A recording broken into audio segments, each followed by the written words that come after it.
welcome to Disability Access in Action, brought to you by the City of Boston's Disabilities Commission. I'm Colleen Flanagan, Outreach and Engagement Specialist for the City of Boston's Disabilities Commission, and I'm thrilled to introduce to you an episode that's all about parking and curbside management today. Our guest for today's show is Mia Capone, the City of Boston's Parking Clerk and Director of Curbside Management. Mia will be speaking with Boston's Disabilities Commissioner and ADA Title II Coordinator, Kristen McCosh, about how the city uses public curb space to balance the needs of residents, visitors, businesses, and city services. We'll learn not only how parking on public streets in the city of Boston works, but also why policies, including parking bans and street cleaning, are important to keep our city's infrastructure safe. A lot goes on Boston streets and on the curbs. So let's get into it. Commissioner McCosh, take it away. Thanks, Colleen. I'd like to welcome you to the show today, Mia. Thank you so much for joining us. This is a really important topic to people with disabilities. So I know your title is Parking Clerk and Director of Parking and Curbside Management for the City of Boston. Can you tell us a little bit about these roles? Absolutely. And thank you so much, Commissioner. It is an honor and a pleasure to be a part of this channel and show. So a little bit about my role. I think about the two hats I wear as one, improving access to the curb, and two, overseeing the fairness of the rules that regulate how the curb is used. So as the Director of Parking and Curbside Management, my job is to look at the curb itself and figure out how to best balance all the competing needs, whether that's for parking, food deliveries, bike or bus lanes, food trucks, and most importantly, accessibility. As the parking clerk, I oversee the back end of the enforcement process. So it's about ensuring that when rules are enforced on our streets, it's done accurately and that residents have a fair way to resolve disputes. I think something that's really cool about the two roles that I lead is that they really meet at the intersection of policy and practice, which from my background and experience in government and technology innovation is the best way to improve the experiences for our users. So with the Office of the Parking Clerk, my team's working every day face to face with residents and constituents who have different needs and who rely on the curb to live their lives. We hear their stories, and importantly, we hear about their challenges in navigating complex rules, sometimes outdated systems, and infrastructure in our streets. And it's that data, that critical information about how we can better support our residents that we then take and use in how we think about improving strategy, policy, and the way that we design curbs and regulations. Thank you. That was a great big picture overview. I kind of describe my role that way sometimes, like I'm the Disability Commissioner and ADA Title II Coordinator. So the ADA Title II Coordinator is policy and things like that, but then the Commissioner, I get to do like tactical improvements. So we're very much on the same path in our careers with the city. So thank you for that. So to get down to the parking clerk issues a little bit, can you tell us what your department does on a daily basis? Absolutely. So at the Office of the Parking Clerk, we have a team that manages parking and permit programs. So that's ensuring that folks who need to get to the curb have a pathway to do so. So that includes programs like the resident parking program. It includes moving truck permits for residents who are moving into a new location. And it also includes the Park Boston application to make sure folks can access and park at meters. In addition, the Office of the Parking Clerk, our team supports parking ticket processes. So this means that we are responsible for everything that happens after the ticket has been issued. So we don't oversee enforcement officers on the ground, but we work really closely with those enforcement teams to provide them feedback and information that we gather from working so closely with customers. So the Office of the Parking Clerk team, after the ticket's been issued, we work directly with folks who've gotten those violations. We provide customer service and education to explain why were you parked illegally and how can you prevent this from happening again in the future. We manage ticket appeals and hearings and collect payments for tickets as well. One thing, Commissioner, if you don't mind, I'd love to highlight is that the work our team does and enforcement officers do every day on the ground, it's not about tickets. Really, it is an essential service to ensure flow and ultimately safety on our streets. parking regulations and enforcement ensures that if there's a medical emergency, emergency vehicles can pass. If there's a fire vehicles and fire trucks can get there. It supports MBTA buses and makes sure that they can run on time and folks can get to work reliably. And it also helps residents in protecting parking spaces around their homes. If you have any need to get support from our office is open Monday through Friday, 8:30 to 4:30 every day. And we have a dedicated call center, so you can always give us a call and we can support you over the phone. We also provide in-person services here at City Hall on the second floor. And then we also have these great new customer portals for self-service online to appeal a ticket, to pay a ticket, or to apply and manage your parking permit. That's great. Thank you for that. So the message I'm hearing is that the city doesn't want to ticket people. So we always encourage people to read street signs, read posted street signs, because they can also change. So just because you've been parking somewhere for a long time doesn't mean that the curb regulations haven't been updated. So please pay attention to signs. And just talking about parking tickets, can you tell us a little bit more about the appeals process and what types of services are available to people with disabilities? Absolutely. So one thing that's important to know is that the appeals process is time bound. So you have 21 days after a ticket's issued to appeal or request a hearing. You can do so over the phone by giving us a call. You can visit us in person, or you can submit an appeal by mail. One thing that's important for folks to know, if you have an HPDV placard or plate, you can walk in for a hearing. You don't have to go through the appeals process to get a scheduled hearing date. But please remember, you want to walk in before 21 days after your ticket is issued. One thing I will highlight, though, is that if you have a disability or you're over 65, where coming in person to City Hall is going to be a barrier or a real challenge, you can request a Zoom hearing by emailing opcvideochat@boston.gov. And we can evaluate and see if we can schedule you for a virtual hearing so you don't have to come in person. One thing I would also like to shout out is that Boston is a city of many languages and different needs, and we want to make sure everyone is able to be heard. We provide translators and interpreters for hearings at no cost. Just let us know what supports you need when you request the hearing. So I'll flag if you do need additional support, either for a translator or an interpreter. We would recommend that you go through the process to get a scheduled hearing so we can make sure that that resource is on hand when you're ready for your hearing. One other thing I'd love to add as a pro tip, if you are a placard holder, and as you may know, your placard can be portable, which means that if you're getting a ride from a relative or a caregiver, you can have that placard with you to access accessible spaces. But if the person who is driving you gets a ticket for parking in an accessible space, we will require a written statement from the placard holder to confirm that you were in the car with that person while they were parked in an accessible space.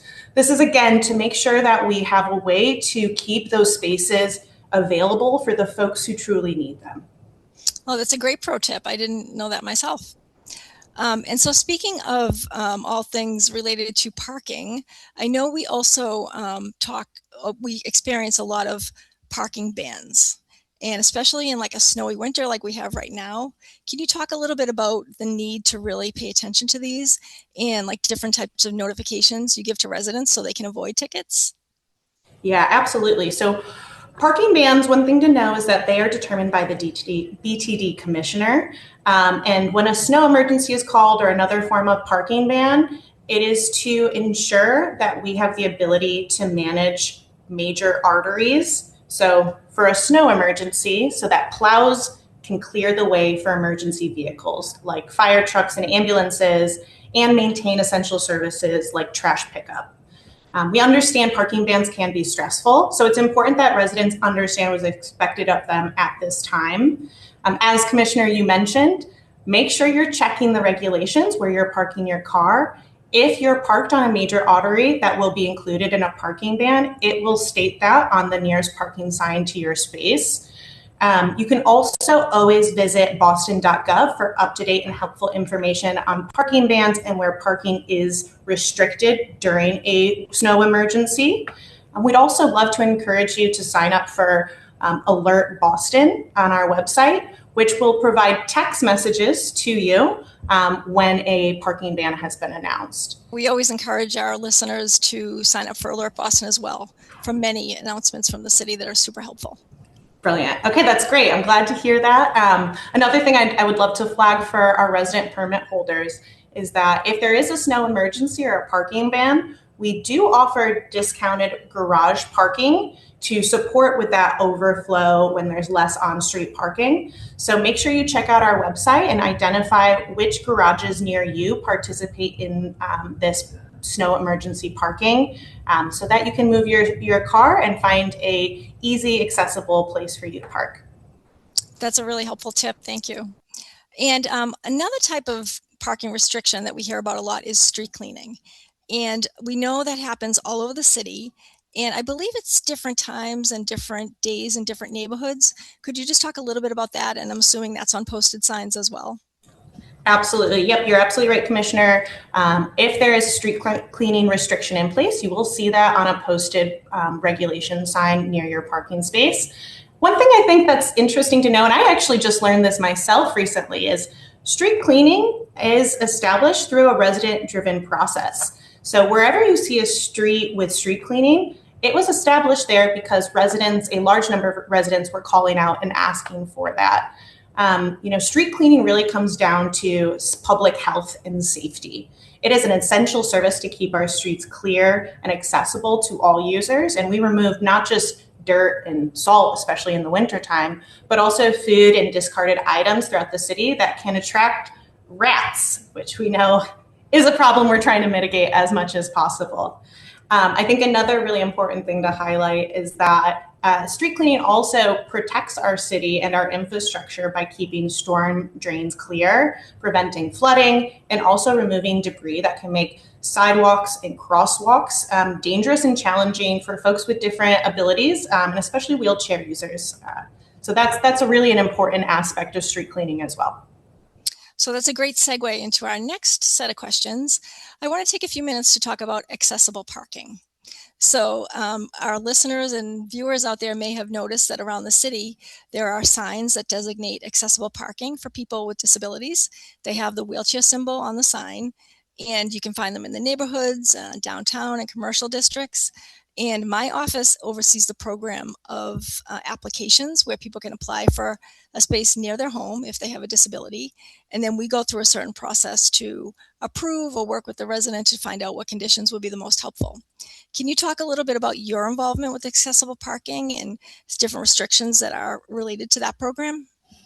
Yeah, absolutely. So the City of Boston, as you mentioned, Commissioner, we help designate where those HPDV spaces are across the city on our curbs, whereas Massachusetts, the Massachusetts Registry of Motor Vehicles, or RMV, is the entity that actually issues the placards or the plates.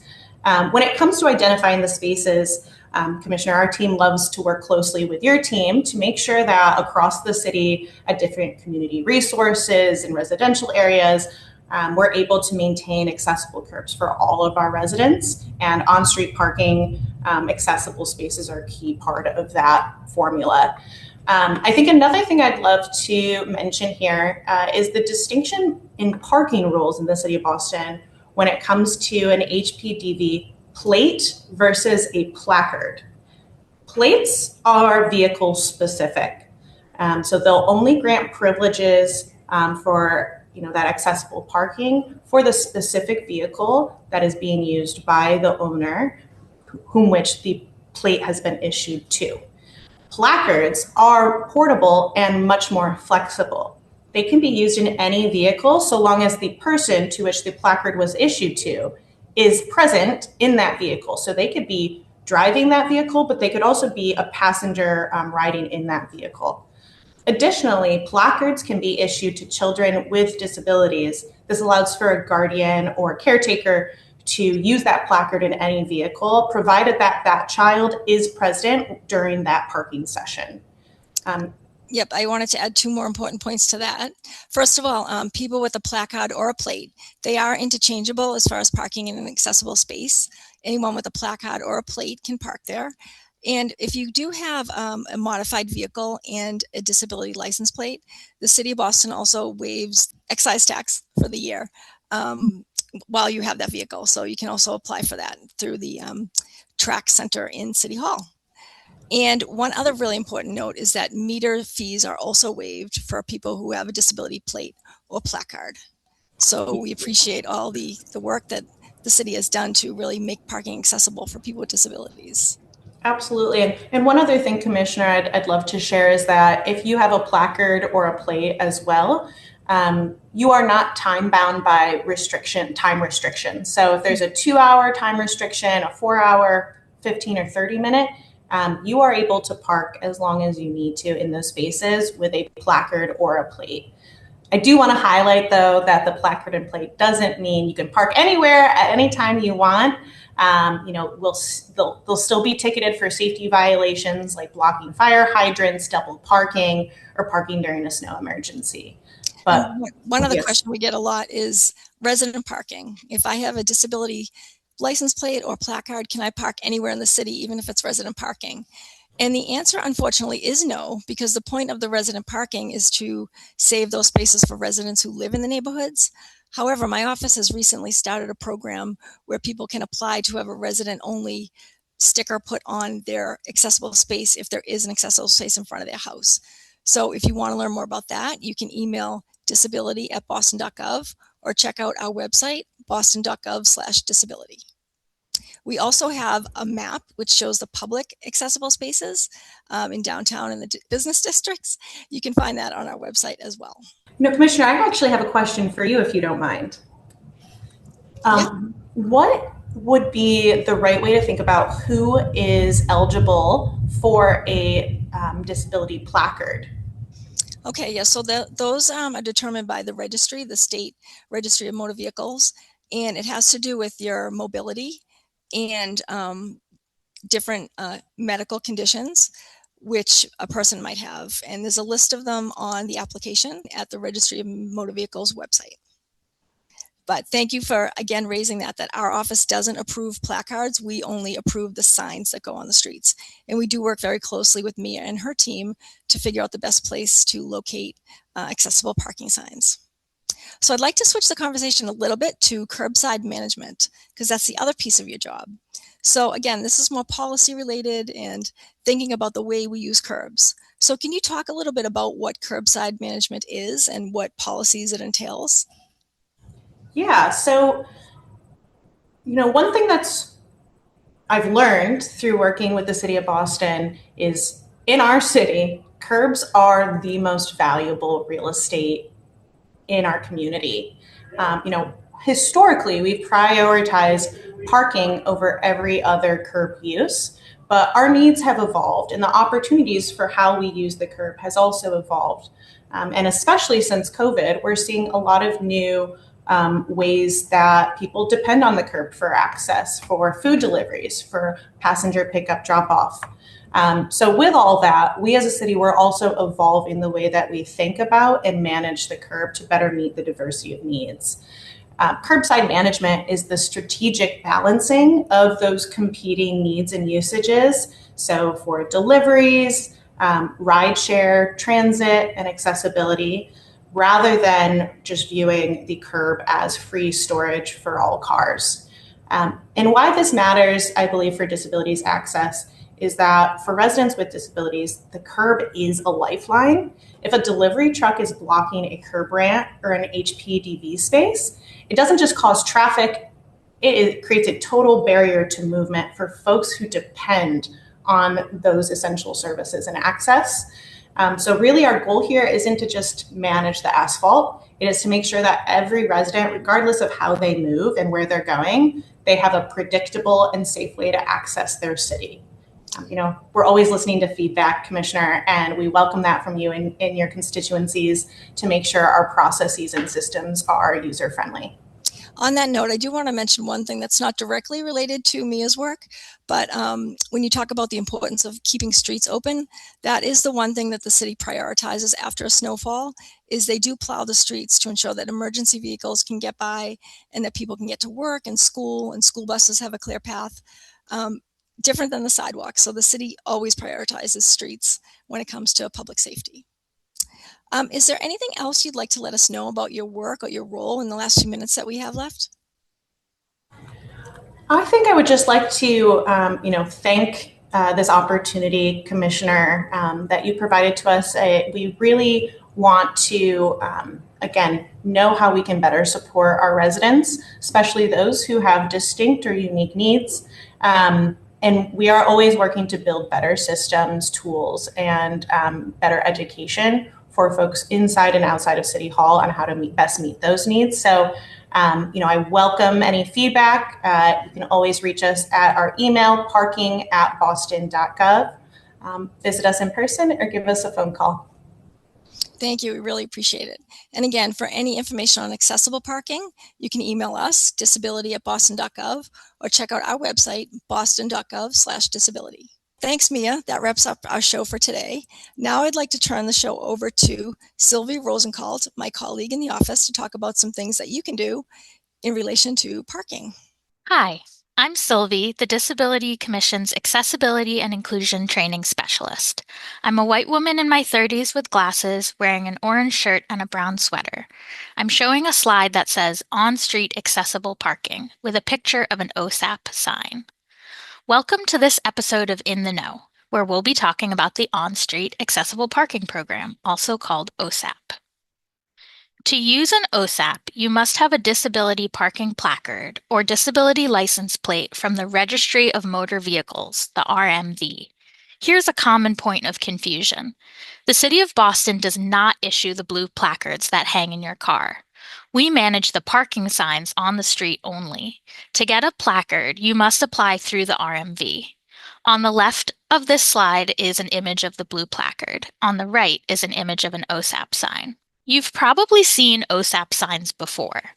These spaces are located across the city, near libraries and parks, on neighborhood streets, and in commercial areas like downtown, as illustrated on this slide.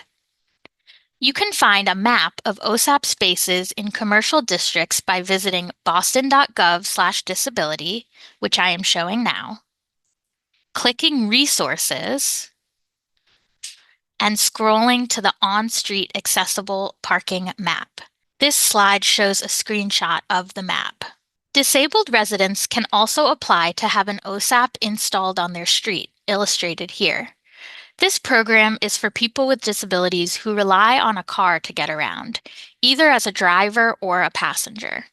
We prioritize people who may have difficulty living independently without reliable parking. For example, people who have strict schedules for their work or for caring for children or family members. You can apply for an OSAP on our website, boston.gov/disability, by scrolling to Apply for an Accessible Parking Space, which I'm showing on this slide. You can complete the online application or print a paper copy.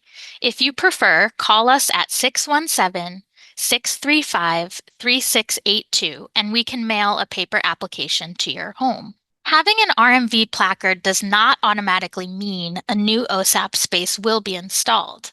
The RMV can issue many placards, but the city has a limited number of parking spaces. We must balance the needs of all residents who rely on on-street parking. There are also rules about where accessible spaces can be placed. We consider the accessible route to the space, the condition of the sidewalk, and any barriers such as tree pits. We also review existing parking regulations. For example, we cannot install an accessible space in an area where parking is not allowed at all. The application includes about 1.5 pages for you to complete, a page for your doctor, and copies of your placard, license, and vehicle registration. Our doctor's form is different from the RMV form because we ask different questions and we also don't have access to the RMV records. After we receive your completed application, we review everything and typically send a decision by mail and/or email within a few weeks. If approved, we'll submit a work order to install the signs. OSAP signs are prioritized, but installation still takes some time. If your application is denied, you have 60 days to submit an appeal. Just like OSAP spaces in commercial areas, residential accessible spaces are open to anyone with a valid RMV placard or plate. Residents help us identify where spaces are needed, but the spaces are not reserved for one single individual. In fact, it is against the law to assign a public on-street parking space to one person. So please review the OSAP rules and regulations included with the paper application or available online to understand your rights and responsibilities. Spaces may be removed if the rules are violated.